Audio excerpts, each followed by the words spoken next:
आज चाहिँ हामी अब आज हाम्रो डे 1 मार्डी ट्रिपको। आज हामी चाहिँ यहाँ अहिले पोखरामा छौँ। पोखराको गुरु ग्रान्ड भन्ने होटलमा। अहिले चाहिँ बिहानको 6:15 जति भयो। अहिले हामी अब यहाँबाट निस्किन लाग्यो होइन। यहाँबाट अब हरिचुक गरेर त्यहाँबाट धम्पुसको गाडी चढेर जान्छौँ। अहिले चाहिँ अब हामी रुम चेकआउट गर्न लाग्यो। सबजना मिलेर छ सामान। अहिले चाहिँ अब बिहानको भ्यू यस्तो छ। हिजो अलि पानी परेर अलिक खुला भयो, नत्र यो पनि अलि नदेखिने खालको थियो। ल अहिले अब हामी जान्छौँ नि त यहाँबाट।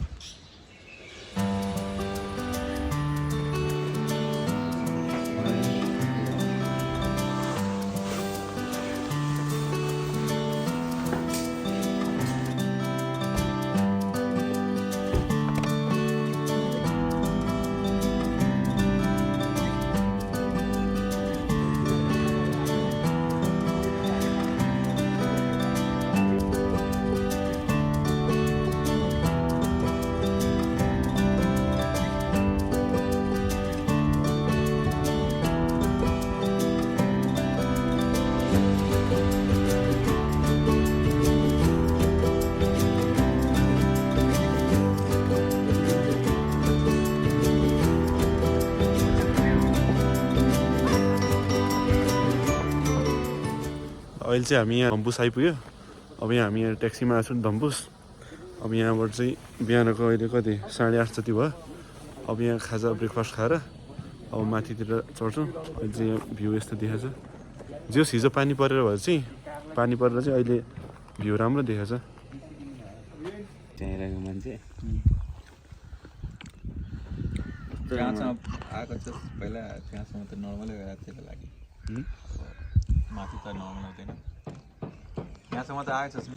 यहाँ चाहिँ हामीले अब मुनिबाट नै सामानहरू ल्याएको छौँ खानाले माथिको लागि। अनि यहाँबाट लट्ठी लिएर अब यहाँबाट चाहिँ हामी हिँड्न सुरु गर्छौँ होइन। आज चाहिँ हामी अब लो क्याम्प पुग्छौँ कि कहाँ पुग्छौँ त्यो चाहिँ हेर्नुपर्छ। अब सकेसम्म त लो क्याम्प पुग्ने भनेर आँटेछौँ। अब हेरौँ के हुन्छ। हाल्ने हो ब्यागमा हाल न सबै होइन यति मात्र। यति यो भाग भने यो भाग छुट्टै। ल अब चाहिँ हामीले अब 9 बजीदेखि यात्रा सुरु गर्दैछौँ ट्रेकिङ गरेर होइन। राम्रो देखिरहेको छ हिमाल।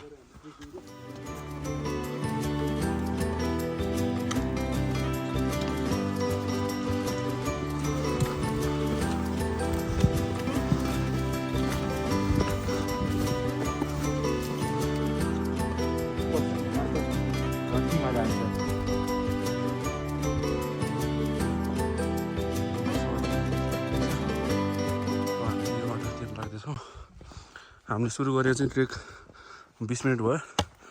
20 मिनटसम्म यतासम्म आइपुगेको छ। अहिले चाहिँ बिस्तारै बिस्तारै हिँड्दैछ। अब पछि अलिक पेस बढाउनुपर्छ। यो चाहिँ वाउ जस्तो भइरहेछ। अहिले चाहिँ हामी यहाँ पोथाना आइपुग्यो। यो चाहिँ 1890 मिटर हाइटमा रहेछ। अब हामी जानुपर्ने चाहिँ मार्दी बेस क्याम्प चाहिँ 4500 मिटरमा। अब यहाँबाट चाहिँ लो क्याम्प पुग्न अझ 7 घन्टा जति लाग्छ भनेर चाहिँ हिँडेर अहिले अब 10 बजी भनेपछि अब त्यो बेलुका 5-6 बजीतिर हिँड्यौँ भने लो क्याम्पतिर आइपुग्छ। यो चाहिँ राम्रो रहेछ ठाउँ बस्दै नै हुने। माछा पुछ्रो हिमाल देखिरहेको छ त्यहाँ।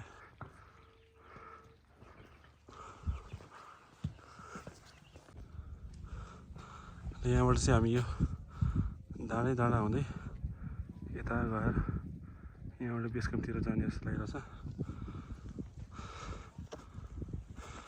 अहिले बिहान भएर चाहिँ अलिक खुलेको छ। अब दिउँसो 12-1 बजीतिर बादल लगाएर ढाकिन सक्छ। अहिले चाहिँ अब पितम देउरा ल्याउनलाई यहाँबाट नेक्स्ट स्टप त्यहाँ गएर अब खानासाना खान्छौँ होला। अनि त्यसपछि फेरि सुरु गर्नुपर्छ।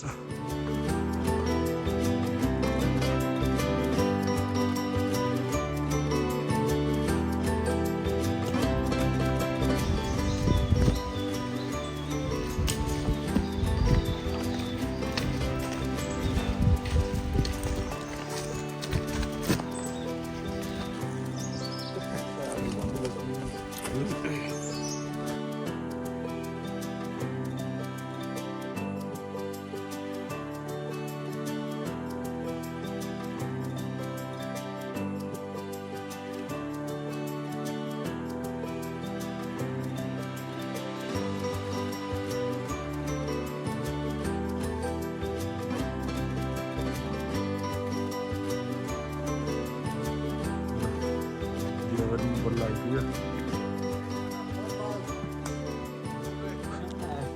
अनि हाम्रो चाहिँ यहाँ अब खाना आइसक्यो यहाँ चाहिँ भेज खानालाई 500 अनि नन चिकनलाई चाहिँ 600 पर्दो रहेछ अहिले चिकन मगाएको छ अहिले चाहिँ अब हल्का ढाकिसक्यो बादलले अघि जस्तो क्लियर चाहिँ छैन अब त्यही हो 11:30 जस्तो हुन लाग्यो अब खाना खाएर निस्किँदाखेरि 11:15 बज्ला ल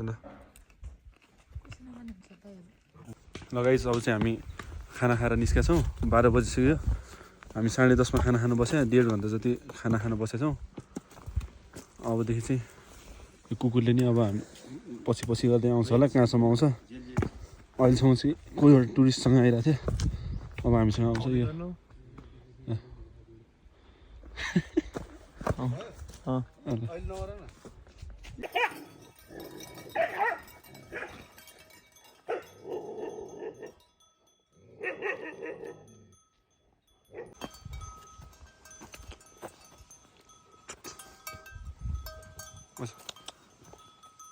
अच्छा अच्छा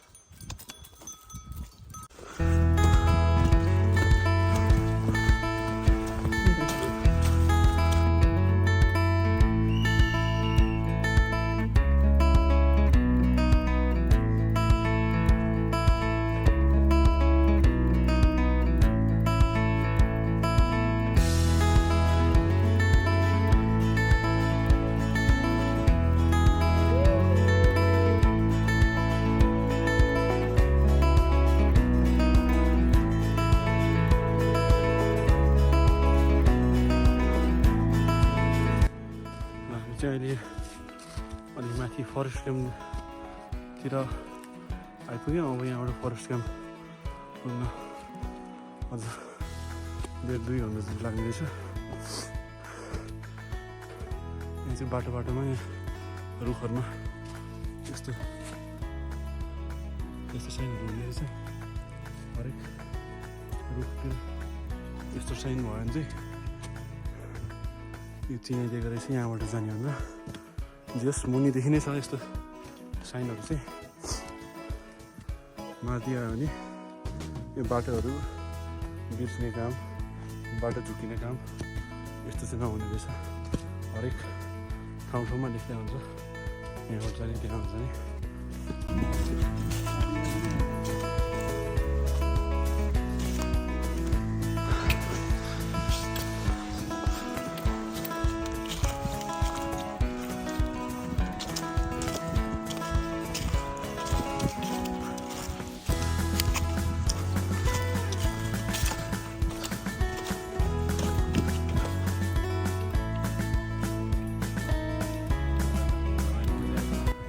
कस्तो लाग्छ चाहिँ बहुत थाक्यो रमाइलो छ जिउ सहीसम्मको यात्रा चाहिँ हामी चाहिँ यहाँनिर यो पोखरी माथि आइसक्यो टी सपबाट चाहिँ माथि आइसक्यो अब यहाँनिर चाहिँ हामीले दुधसुधहरू खाएर त्यस्तो राम्रो लाग्यो मलाई अहिलेसम्म चाहिँ हामी त्यस्तो हिँड्नै नसकिने त्यस्तो टाइपको डाँडाहरू चाहिँ भेटाएको छैन अब हेरौँ माथि डाँडाहरू कस्तो छ है त म भुल्न सक्दिनँ जहाँ जाऊ तिम्रो याद आइरहन्छ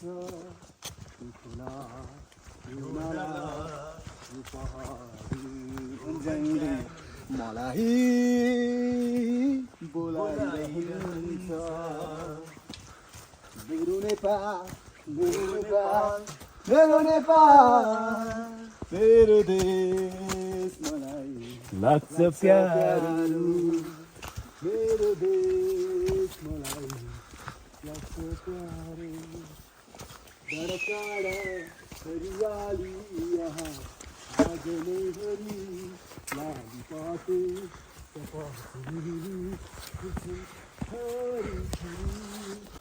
जुनाको मिठो सुनसरी आइरहन्छ यो मनमा झल्झली आइरहन्छ यो मनमा झल्झली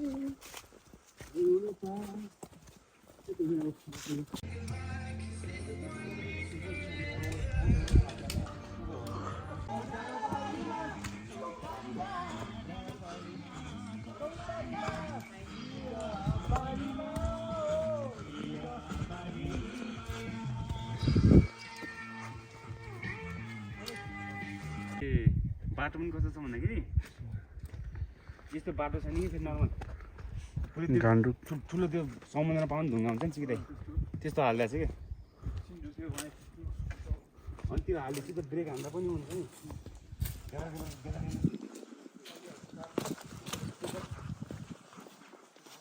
तर डेन्जर हेर्नु त चिक्दै बाटोमा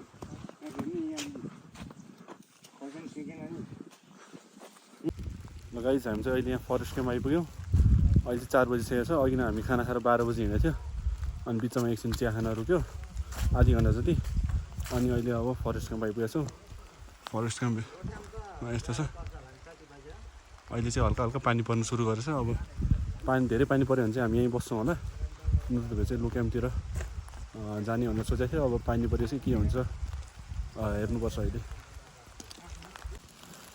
ल गाइस अब चाहिँ हामी फरेस्ट क्याम्पबाट माथि जाने डिसाइड गरेका छौँ अब हल्का हल्का पानी पऱ्यो नि रेनकोट ल्याएको छौँ रेनकोट ओढेर माथि जाँदैछौँ होइन केटाहरूले पनि रेनकोट ओढिसकेको छ दाइले चाहिँ छाता ओढ्नु भएको छ अहिले सानो पानी पऱ्यो भनेर अलिक ठुलो पानी पऱ्यो भने चाहिँ दाइले पनि रेनकोट ओढ्नुहुन्छ अनि हामी चाहिँ अब के भयो भने यहाँबाट आधी घन्टा मात्र माथि रहेछ रेस्ट क्याम्प त्यहाँ गएर आज बस्छौँ होला आधी घन्टा भयो भने भोलिको लागि त अलिक सजिलो हुन्छ नि त अहिले अझ टाइमै छ भर त 4:30 हुँदैछ अब आधी घन्टामा पुग्छ भने त 5:30मा पुगिहालिन्छ त्यहाँ अनि त्यहाँ गएर आज बस्छौँ रेस्ट क्याम्पमा अनि भोलि चाहिँ रेस्ट क्याम्पबाट लो क्याम्प हुँदै हाई क्याम्पतिर लाग्छौँ अब हिउँ चाहिँ फेरि हाई क्याम्पसँग पनि हाई क्याम्पभन्दा तल बादल डाँडादेखि हिउँ परेको थियो हिजो पानी परेर अब आज चाहिँ फेरि पानी परेर अलि मुनिसम्म नि हिउँ पर्नु सक्छ होला अब त्यो चाहिँ देख्छौँ भोलि के हुन्छ आजको लागि चाहिँ लो क्याम्प होइन रेस्ट क्याम्पसम्मको यात्रा हुन्छ लो क्याम्पसम्म जाने होइन लो क्याम्पसम्म जान पाइएन होइन अब त्यही हो जाँदै गर्छौँ हामी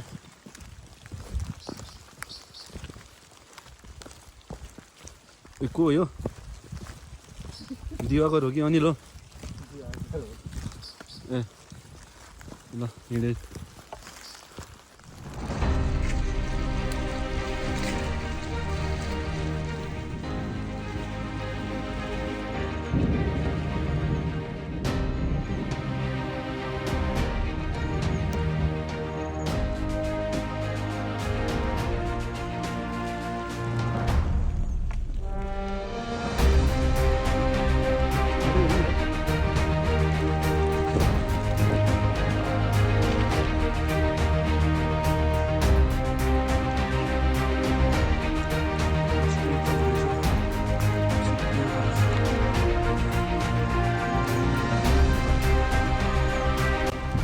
सकिनुहोस्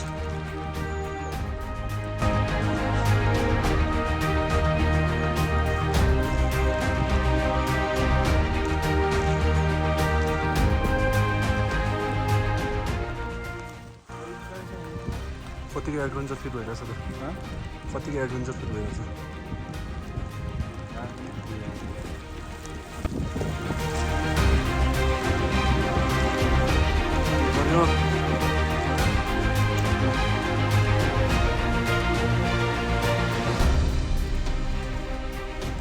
फुड पान्दा डेलिभरी जस्तो देखिरहेछ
ल हामी चाहिँ यहाँ अब अहिले रेस्ट क्याम्प आएको छौँ। अब रेस्ट क्याम्पमा आज यहीँ बस्छौँ हामीले। यो रेस्ट क्याम्पमै एउटा मात्र होटल रहेछ, एउटा दुईवटा होला दुईवटा होटल होला। हामी चाहिँ अहिले यसमा बसेछौँ। वेदर चाहिँ अहिले यस्तो पुरै अहिले पानी परिरहेछ। हाम्रो रुम चाहिँ अहिले यो छ, एउटा डबल बेड दुईवटा सिङ्गल बेड छ होइन। अहिले सामानहरू पर्छ। यहाँको चाहिँ हामीलाई चाहिँ पर पर्सन रातिको खाना भेज खाना अनि बिहानको ब्रेकफास्ट अनि रुमको सब गरेर पर पर्सन चाहिँ 1300 परेको छ होइन। अब तपाईँहरू नि अब फरेस्ट क्याम्पमा नबस्किन अलि माथि आउनुहुन्छ, तर लो क्याम्पतिर जानु सक्नुभएन भने बस्न सक्नुहुन्छ। रुमहरू पनि राम्रो छ।